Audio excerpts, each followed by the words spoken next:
It's late autumn, and snow and winter are long overdue. For many days, there have been low, bluish clouds moving along the edge of the white horizon. Storm clouds that look as if they are covered in bruises. This morning, a piercing autumn wind has turned ominously quiet. Is there a hint of snow? No, there won't be any snow. The dwarf pine hasn't lain down yet. Days pass and still there's no snow, and the heavy clouds wander about somewhere behind the bare hills, while a small pale sun has risen in the high sky, and everything is as it should be in autumn. Then the dwarf pine bends. It bends lower and lower, as if under an immense, ever-increasing weight. Its crown scratches the rock and huddles against the ground as it stretches out its emerald paws. It is making its bed. It's like an octopus dressed in green feathers. Once it has lain down, it waits a day or two, and now the white sky delivers a shower of snow, like powder, and the dwarf pine sinks into hibernation like a bear. Enormous snowy blisters swell up on the white mountain. The dwarf pine bushes in their winter sleep.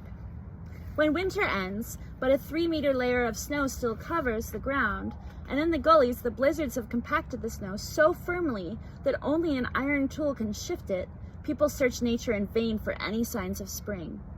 The calendar says it's high time spring came, but the days are the same as in winter. The air is rarefied and dry, just as it was in January. Fortunately, human senses are too crude and their perceptions too primitive. In any case, humans have only their 5 senses, which are not enough to foretell or intuit anything. Nature's feelings are more subtle. We already know that to some extent. Do you remember the salmon family of fish that come and spawn only in the river where the eggs they hatch from were spawned? Do you remember the mysterious routes taken by migratory birds? There are quite a few plants and flowers known to act as barometers. And so the dwarf pine rises amid the boundless white snowy wastes. Amid this complete hopelessness, it shakes off the snow, straightens up to its full height, raises its green ice-covered, slightly reddish needles towards the sky. It can sense what we cannot, the call of spring.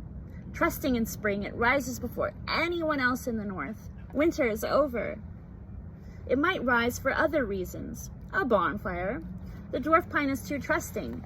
It dislikes winter so much that it will trust the heat of the fire. If you light a fire in winter next to a bent, twisted, hibernating dwarf pine bush, it will rise up. When the fire goes out, the disillusioned pine, weeping with disappointment, bends again and lies down where it had been, and snow covers it again. No, it is not just a predictor of the weather. The dwarf pine is a tree of hope, the only evergreen tree in the far north.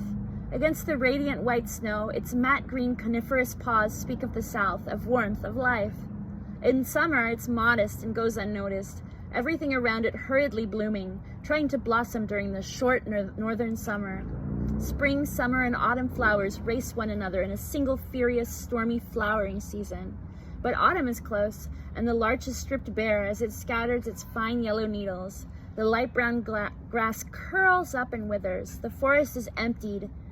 And then, you can see in the distance the enormous green torches of dwarf pine burning in the forest amid the pale yellow grass and gray moss. I always used to think of the dwarf pine as the most poetic Russian tree, rather better than the much vaunted weeping willow. The plane tree, or even the cypress, and dwarf pine firewood burns hotter. 1960.